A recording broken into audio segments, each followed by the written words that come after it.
जैसे जैसे एग्जाम पास आने लगता है ना, मन में एक सवाल उठता है, कितने नंबर ऑफ क्वेश्चंस मुझे अटेम्प्ट करने चाहिए एग्जामिनेशन हॉल में कि मेरा पेपर का कट ऑफ बड़े आराम से क्लियर हो जाए। अब इसका एक नंबर आंसर नहीं है। मैं अगर आपको बोल दूं कि 90 क्वेश्चंस अटेम्प्ट कर लीजिएगा तो ये गलत होगा। दरअसल कितने नंबर ऑफ क्वेश्चंस हमें एग्जामिनेशन हॉल में अटेम्प्ट करने चाहिए, इसकी भी एक प्रॉपर स्ट्रैटेजी बनती है। अगर आप 2017 के टॉपर्स को सुनेंगे, अगर आपने 2018 के टॉपर्स को सुना होगा, तो उनकी अपनी एक अलग स्ट्रैटेजी थी और उनकी आपस में मैच भी नहीं करती थी, लेकिन उन्होंने अपने हिसाब से अपनी एक स्ट्रैटेजी बनाई थी और उसी स्ट्रैटेजी को लेकर वो एग्जामिनेशन हॉल में गए थे और इसीलिए वो एग्जामिनेशन हॉल से एक विजेता के रूप में, एक विनर के रूप में निकलकर बाहर आए। तो यहाँ पर मैं आप लोगों की एक हेल्प कर दूंगी कि आपके लिए एक स्ट्रेटेजी आज बना लेते हैं कि कितने नंबर ऑफ क्वेश्चंस आपको एग्जामिनेशन हॉल में अटेम्प्ट करने चाहिए कि आपके एग्जाम की कट ऑफ बड़े आराम से निकल जाए। देखो, अब वो वाला टाइम तो रहा नहीं कि कितना पढ़े और कहाँ से पढ़े। 16 जून को आपका एग्जाम है, मुश्किल से 25 दिन भी नहीं बचे, राइट। तो जहां से पढ़ा था, जितना पढ़ा था, उसको मल्टीपल टाइम रिवाइज कर लीजिए। ये तो आपके रिवीजन की स्ट्रैटेजी होनी चाहिए। सिर्फ और सिर्फ रिवीजन पे आपका फोकस इस वक्त होना चाहिए। दूसरा, जितने ज्यादा प्रैक्टिस और मॉक टेस्ट आप अटेम्प्ट कर सकते हैं वो कीजिए, क्योंकि इन्हीं मॉक टेस्ट से बनेगी आपकी वो स्ट्रैटेजी, वो रामबाण तरीका जो आपके इस एग्जाम को क्रैक कराने में आपको हेल्प करेगा। ट्रस्ट मी, अगर आज इस वीडियो को आप पूरा देखते हो और बकायदा जो जो मैं यहाँ पे आपको बता रही हूँ उसके अकॉर्डिंगली अपनी एक रणनीति तैयार करते हो, तो एग्जामिनेशन हॉल में हाथ नहीं कांपेंगे, दिमाग ब्लैंक नहीं हो जाएगा, आप मुस्कुराते हुए अंदर जाएंगे और मुस्कुराते हुए ही बाहर आएंगे। तो देखिए, हम बात करते हैं कि कितने नंबर ऑफ क्वेश्चंस। तो आपको पता है आपका जो प्रीलिम्स का पेपर होता है उसमें बेसिकली टोटल 100 क्वेश्चंस जो हैं आपसे पूछे जाते हैं। ये जो 100 क्वेश्चंस होते हैं ये आपके एमसीक्यू फॉर्मेट में पूछे जाते हैं। हर एक क्वेश्चन के लिए आपको 2 मार्क्स यहाँ पर मिलते हैं और बेसिकली इसलिए आपका जो पेपर का टोटल मार्क्स आते हैं वो होते हैं 200। यानी कि इन्हीं 200 में से जो आपके कितने मार्क्स आए हैं उसके बेस पर आपका कट ऑफ डिसाइड होता है। लेकिन इतनी आसान बात नहीं है, निगेटिव मार्किंग भी होती है। नेगेटिव मार्किंग का मतलब ये होता है, यदि एक सही उत्तर पर आपको 2 नंबर मिलेंगे तो एक गलत उत्तर पर आपके 0.67 मार्क्स जो है यहाँ पर काट भी लिए जाएंगे। अब इसी नेगेटिव मार्किंग की वजह से रणनीति बनाना बहुत जरूरी है कि कितने प्रश्न आपको एग्जामिनेशन हॉल में करने चाहिए। एक बिल्कुल सच्चा, सही, ऑनेस्ट तरीका आज हम यहाँ पर समझेंगे। तो सबसे पहले तो ध्यान रखिएगा, आपको ना प्रैक्टिस टेस्ट सबसे ज्यादा देने हैं। जितने ज्यादा आप मॉक देंगे उतना ज्यादा आप खुद को आइडेंटिफाई यहाँ पर कर पाएंगे। और अपने आप को आइडेंटिफाई करना इसलिए बहुत जरूरी है क्योंकि यही से आपको 2 बातें पता चलेंगी, आपकी ताकत क्या है और आपकी यहाँ पर कमजोरी क्या है, राइट। और इसी ताकत और कमजोरी के आधार पर हम बनाएंगे आपकी रणनीति। अब देखिए, मान लीजिए अगर आपने मॉक टेस्ट अटेम्प्ट किए और आपको ये भरोसा हो जाता है कि मेरी जो एक्यूरेसी है वो काफी बेहतर है।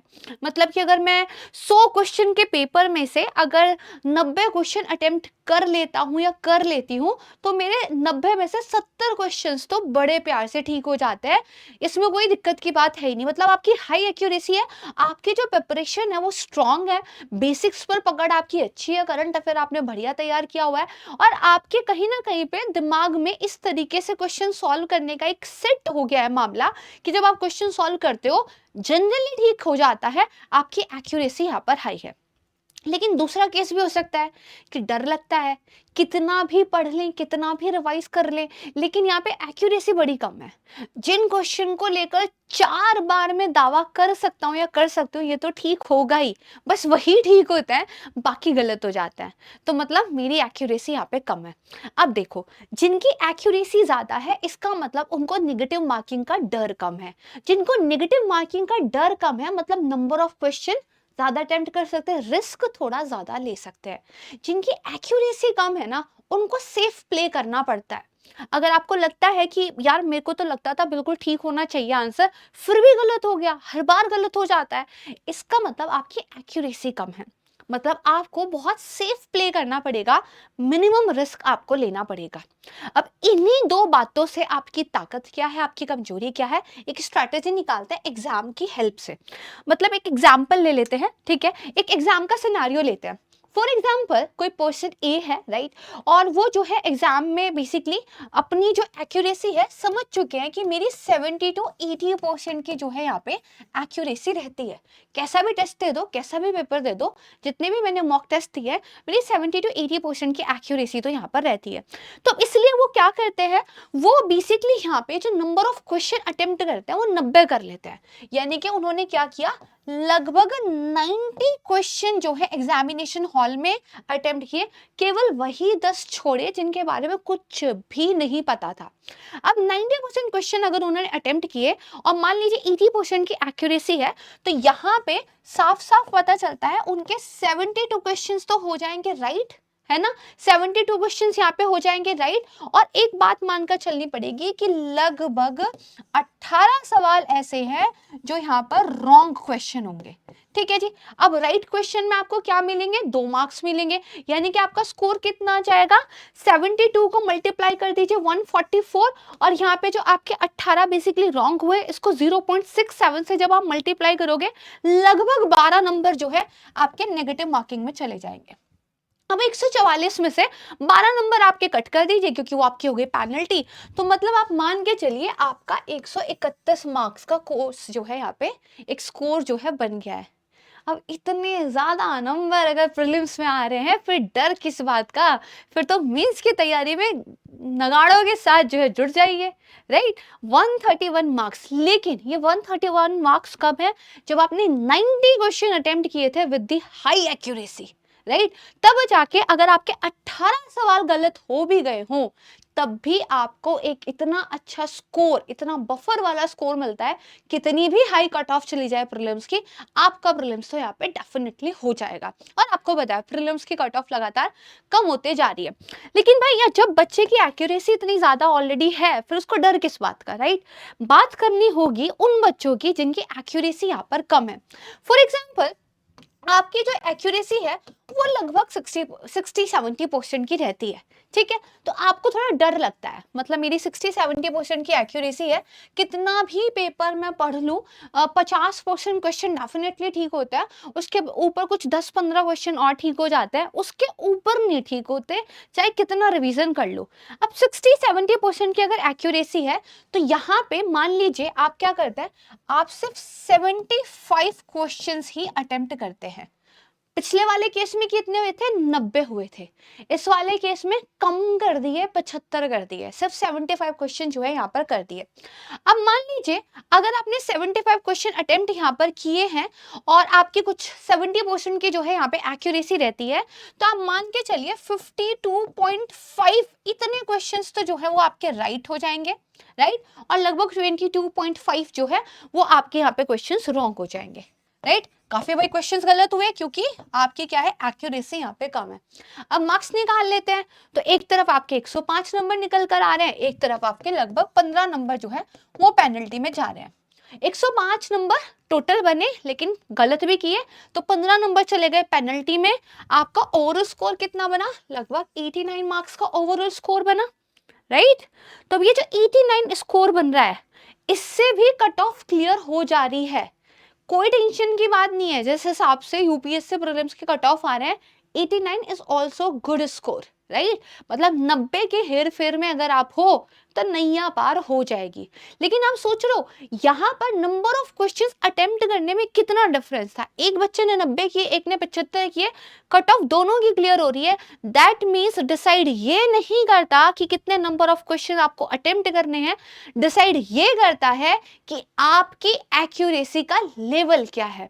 क्या आपकी एक्यूरेसी आपकी ताकत है या फिर ये आपकी कमजोरी है, उसके हिसाब से आप जो है यहाँ पर नंबर ऑफ क्वेश्चन अटेम्प्ट करते हो। अगर हम बात करें 2017 में जिनकी AIR रैंक 1 आई थी, अनुदेव दुशेट्टी सर, राइट। अगर हम उनकी बात करते, उन्होंने ये कहा था मुझे अपनी तैयारी पे बहुत भरोसा था और मेरी एक्यूरेसी बहुत हाई थी, इसीलिए मैंने खुल के सवाल यहाँ पे जो है अटेम्प्ट किए थे।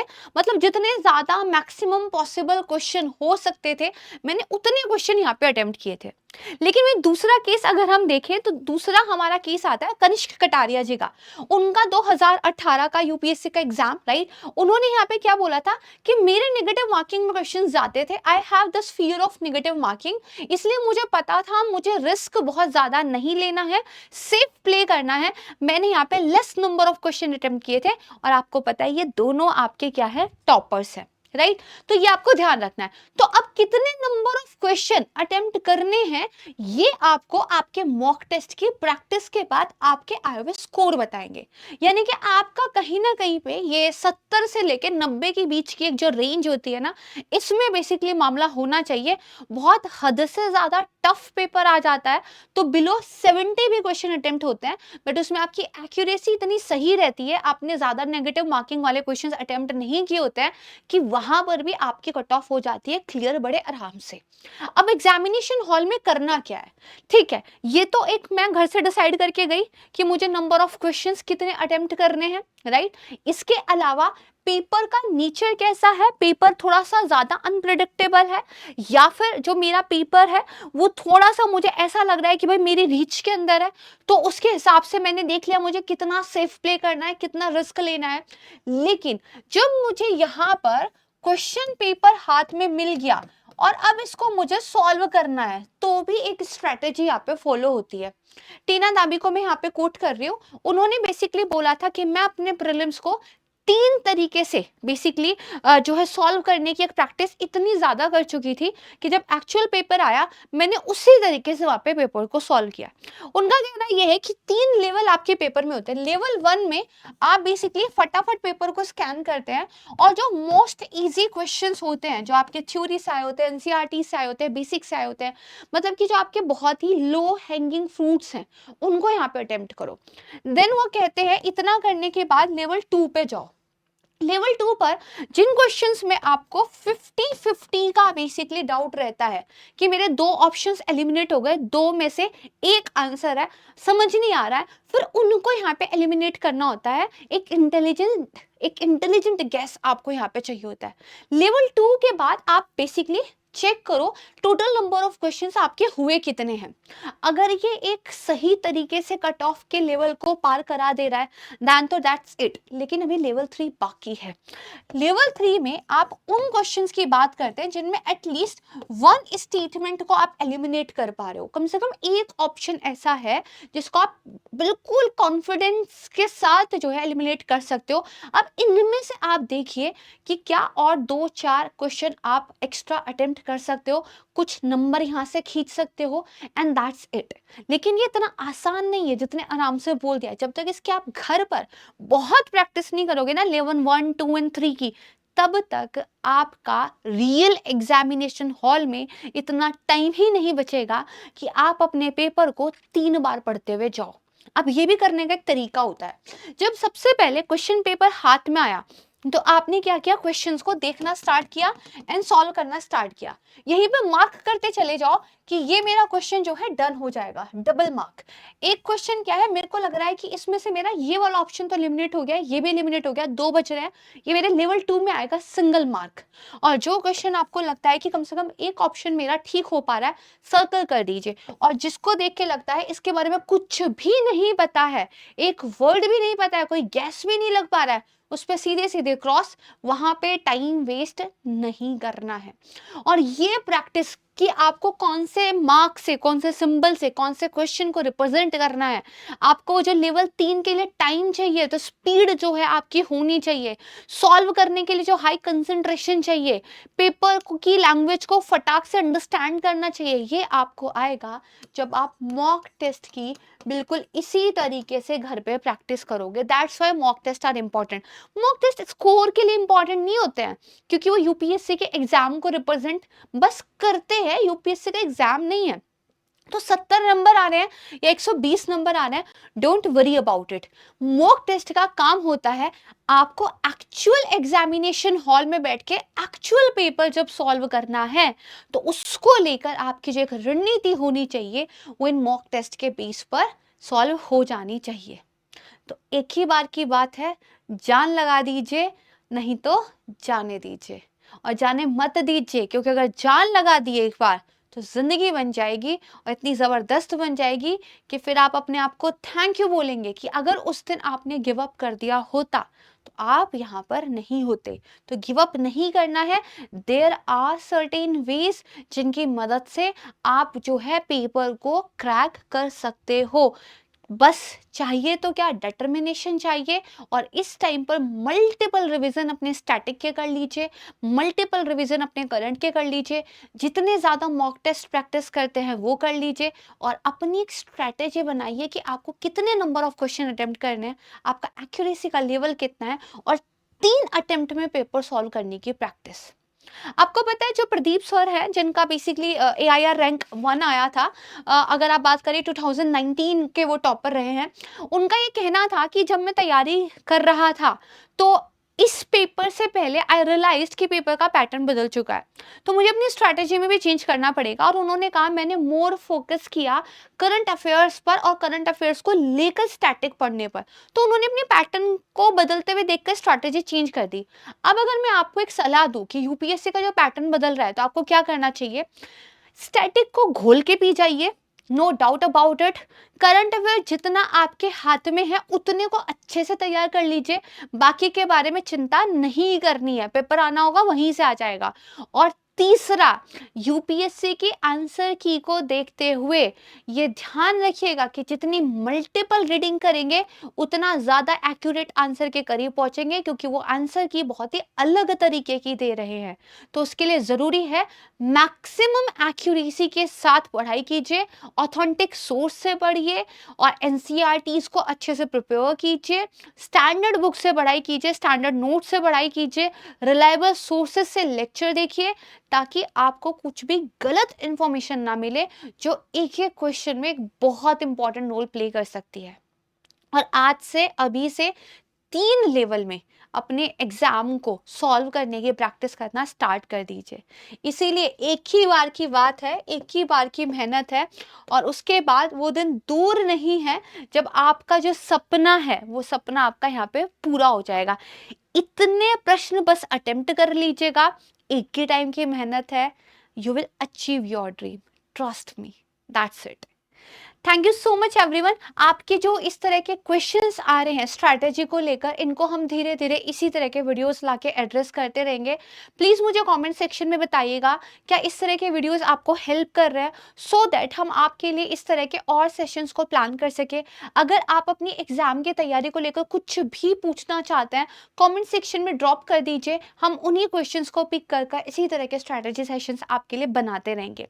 इसके अलावा अगर आप हमारे फ्री मेंटोरशिप प्रोग्राम का पार्ट बनना चाहते हैं, जो रिटायर्ड हमारे सर हैं IRS रवि सर, उनका एक फ्री मेंटोरशिप प्रोग्राम है जिसमें वो बच्चों को हर तरह की गाइडेंस देने के लिए तैयार हैं, तो आप उसमें एनरोल कर सकते हैं। आपको कमेंट बॉक्स में एक लिंक दिख जाएगा, उस लिंक पर क्लिक कीजिए, अपनी इंफॉर्मेशन को फिल कीजिए एंड आपको एक मेल आएगा कंफर्मेशन का, जहाँ पे आपको उस मेंटोरशिप प्रोग्राम में ले लिया होगा। इसके बाद लगातार रवि सर आपके साथ एक जो है कम्युनिकेशन चैनल से बंधे हुए रहेंगे, लगातार आपको गाइड करते रहेंगे। और यूपीएससी में एक राइट गाइडेंस सबसे ज़्यादा ज़रूरी है, क्योंकि राइट गाइडेंस से निकलती है right strategy. Thank you so much everyone, अपना बेहद ध्यान रखिएगा। Please focus on revision and the practice. जल्द मिलेंगे। जय हिंद।